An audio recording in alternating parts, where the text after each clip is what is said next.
Welcome back, everybody, to the Stealth Tauntaun playthrough of BLiNX 2 Masters of Time and Space. Hey, Mateo.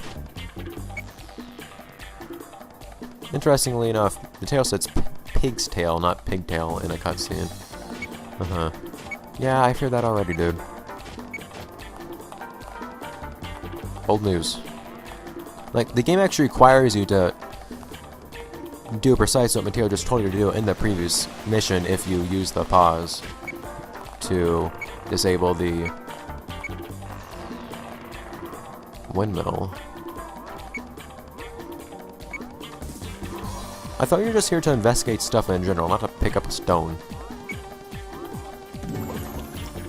Anyways. So there's not actually much to worry about here. In fact, I said that it's really useful having the, really nifty getting to have the cloak through all this. It's really not useful though. Like, it's good for getting through this part more quickly. As you can see, also I'm going to completely ignore Gino's instructions. But that's where its usefulness ends, because there's an issue here. You can't do this part totally stealth. You simply cannot. I've tried a number of things. You cannot pull the switch that's inside this room up here, while you're wearing a hypercloak. You also cannot pull that switch while you're using a pause grenade, for some reason. So what you need to do is you need to make a distraction, as the game wants you to. But trying to use this thing is a little inconsistent, which is really annoying.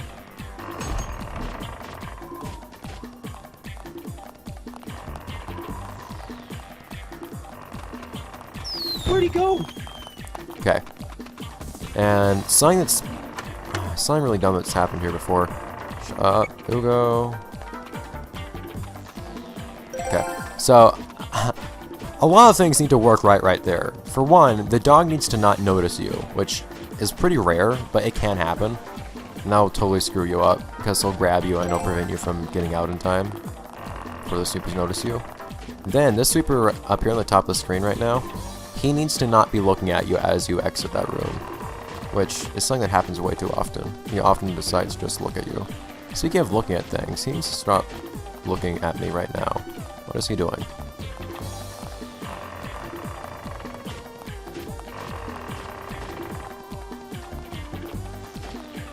Come on, guys. Good!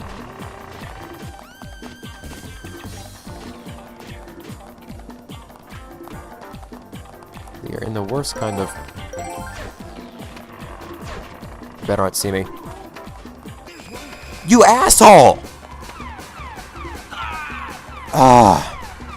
Seriously, of all things go wrong, that? Like, I expected something to go wrong during this one part just because it's going to be so much hell.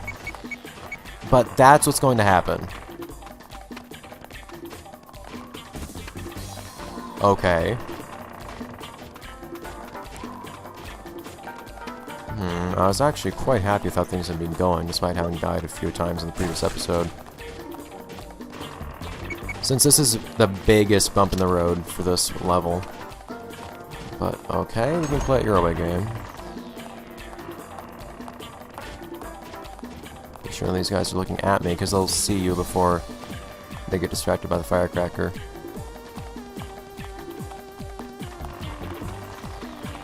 Where'd he go?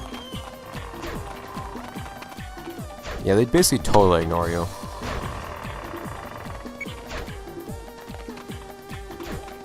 Okay, cool. They pretty much totally ignore you right there, though. Sometimes you also even manage to distract the cat that... Yeah, if you manage to do it just right, you'll actually distract the cat that normally opens that door up. The one that saw me last time. Okay. So the one last thing that I've had trouble with here in this level is this one... Oh, well, I need to do this thing first. But it's that one turret for some reason. I have a hard time getting it to shoot itself. It tends to shoot me in the process, or shoot me instead. Pause grenades, don't need those, but I'll take it. Also, that, pause dragon just cannot make up his mind for some reason. Thanks, Uko, for stunning me in place.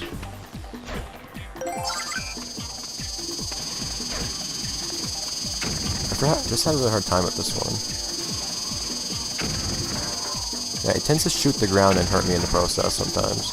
I think this one's slightly more elevated than the other ones or something. I don't know. Like, that'll happen. I may die right now. But I don't really have anything else to do about it.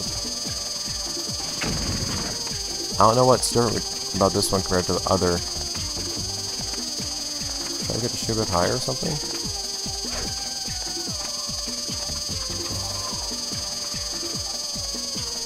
I don't know what to do about this one. To not die in the process. That's especially frustrating. Why'd the pause stop? Why? Why here of all things? I mean, it's stopping pause. That's amazing. Didn't know you could do that. Yeah, I don't know what it is with this one turret. It just won't shoot itself. Unless you get really lucky like that. Oh, come on. Like that... Well, I won't complain about having full health now, but... Yeah, so many arbitrary elements in this one level. You also have some really dumb stuff to deal with here.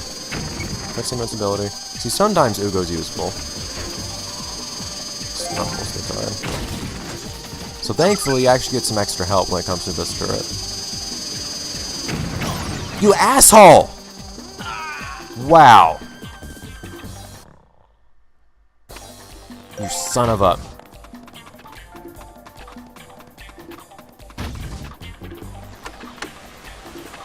That's strange. Okay, that time. So I deliberately waited until Ugo's cutscene had protected me from... Really? I've never managed to have that happen before. So Ugo's cutscene protected me from that spiker attacking me. Okay, well, I'll take it if it's suddenly working, but...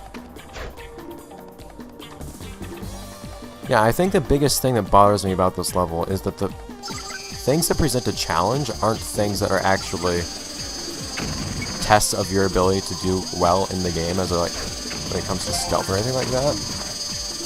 It's really dumb things like a turret suddenly acting abnormal, or one particular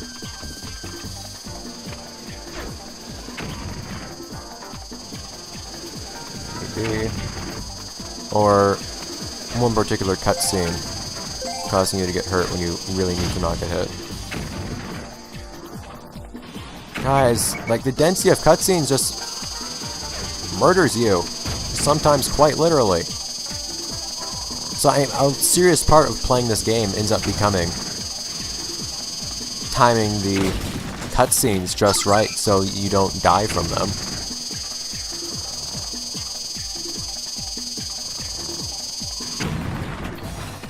This game's stupid density of cutscenes actually ends up all bronze, seriously? That's a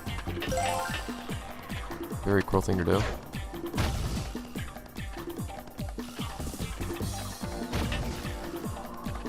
Nah, wrong timing. And there's this. Like, this isn't something I have huge complaints about, but I think it's kind of annoying. Especially the timing on the... Yeah, the timing on the small cogs is the worst. Because you actually need to time it to where you press the B button a little bit before they're actually visible if you want to get them close to the top. That was not very good.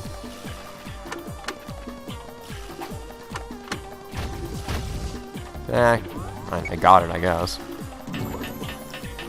Whatever, so say goodbye to getting a nice words from Carlos, unfortunately, since there was so much death as a result of some dumb things happening in this particular episode.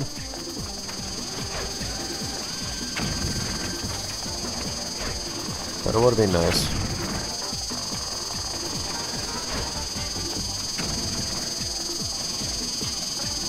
Hello. Come on, you can do a tighter loop than that. Good enough. And let's finish up. I'm tired of dealing with this thing, and I'm ready to be done with this level, in fact. Come on! There we go. Food that I don't need. Whatever.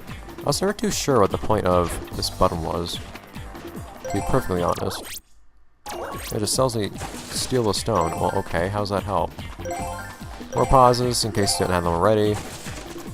Definitely could have pauses here, though. Let's go for that switch first. I'm curious now. Okay, let's not die in the process. I don't think I pressed that switch yet because it doesn't have a light on it. Wow. Okay. But what's the button do? Like, the button seems to do nothing other than just prompting you to press the switch.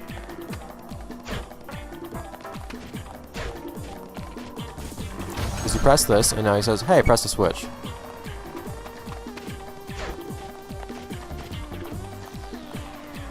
Like, that thing hasn't opened or anything. Yeah, that button does nothing.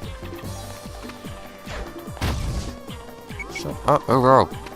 Don't break my concentration.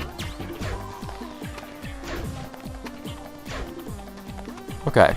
I always saw this one particular switch looked really light. Okay, and now we get to mission 3, which is strangely short, but whatever. So I have one big gripe about this mission here. Mission 3.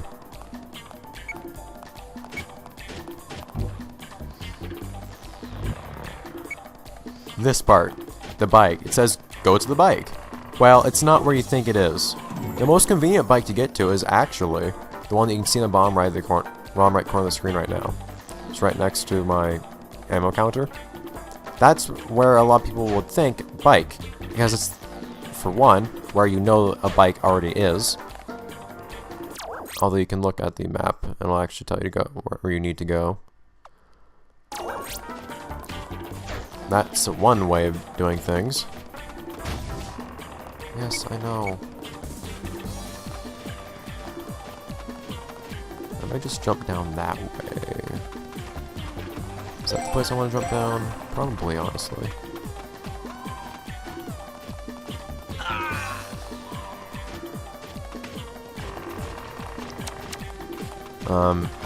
But that's actually not where you need to be. What you need to do is you need to...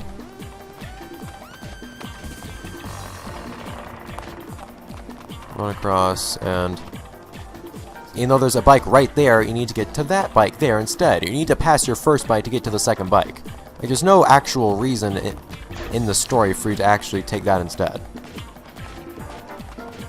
For you to have to take a certain bike over another. Crap. Somehow every time I've done this last part, I've managed to waste a pause like that. Because I forget that I need to use 2 pauses. And then my second pause I accidentally use when the door's closed. Anyways. Nothing special. Shut up. Nothing special here. Sometimes that dialogue actually does affect the length of your pause grenades. Although that one I don't think does. I think that one actually pauses the game. But anyhow. A little aggravating.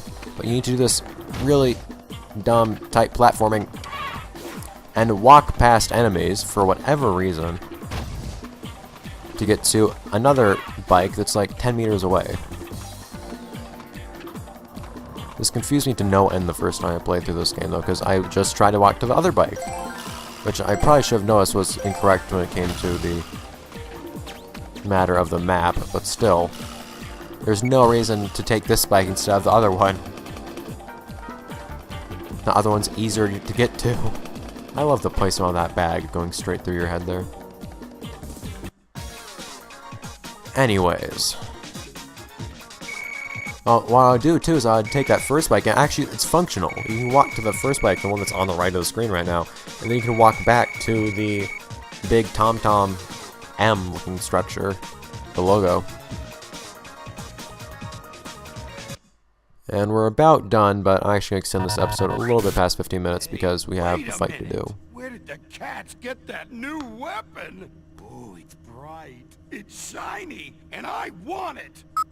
It is a pretty awesome weapon. Kidding, right, boss? Get back to that world right now and steal it. The G300 ray is in fact worth stealing. I won't complain, even though I won't be using in this playthrough.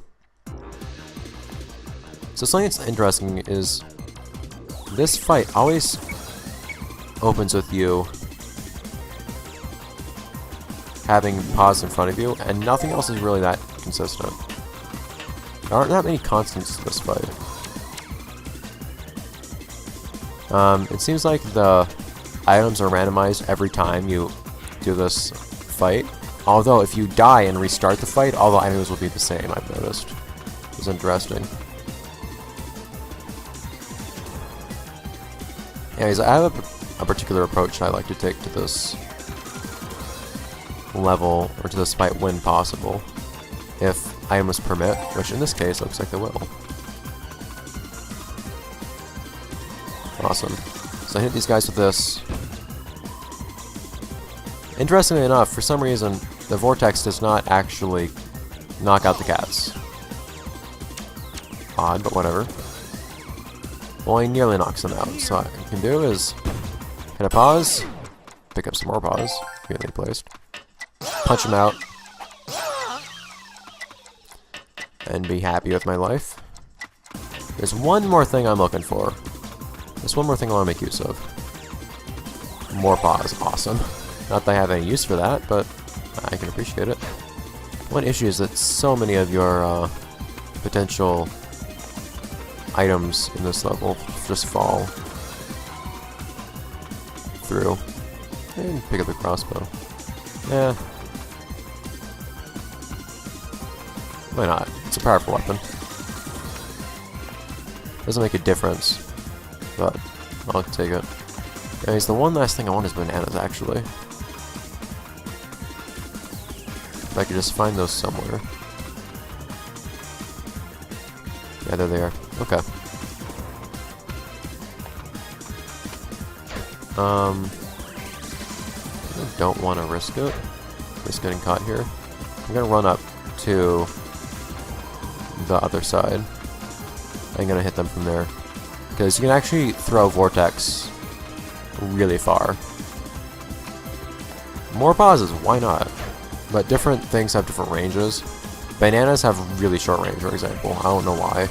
Like, stupidly short range. Meanwhile, the vortex has a really cool range. I should be able to hit both of those with that without an issue.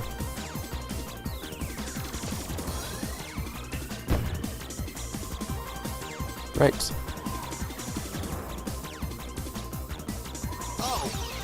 So I'm going to use a pause again.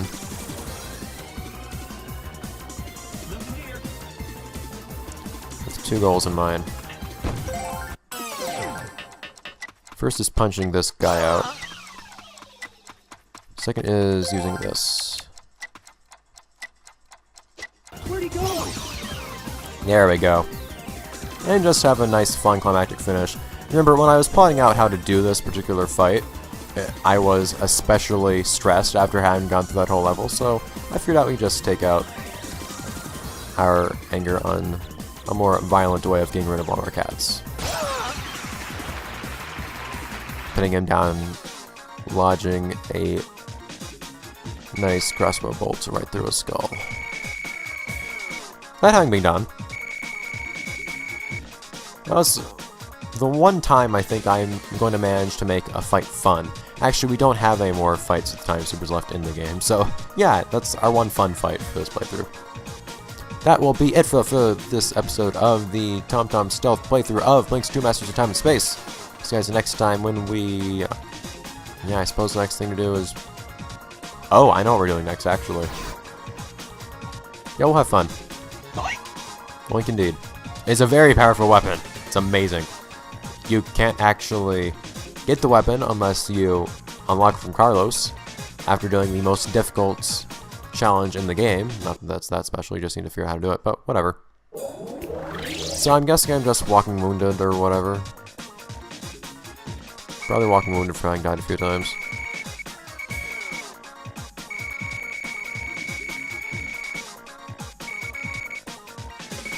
It'd be nice if I wasn't, but let's be realistic. Carlos, I await your judgment.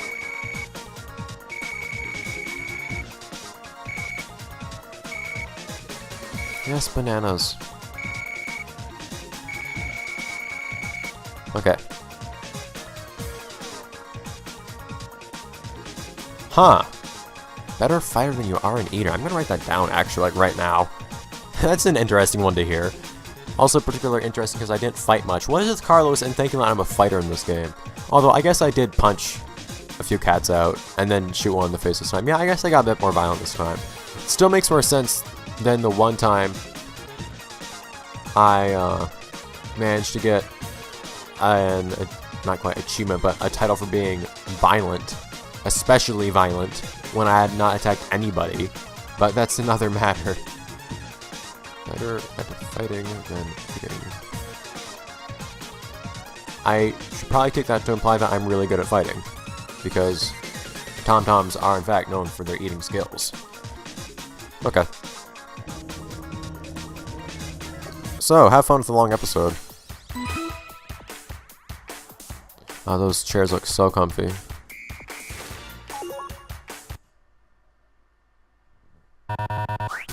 Analysis of the laser gun complete. Now we can mass produce What is with them. Ugo's nose? It will not stay in place. Now we have nothing to fear from time monsters or those pesky house cats.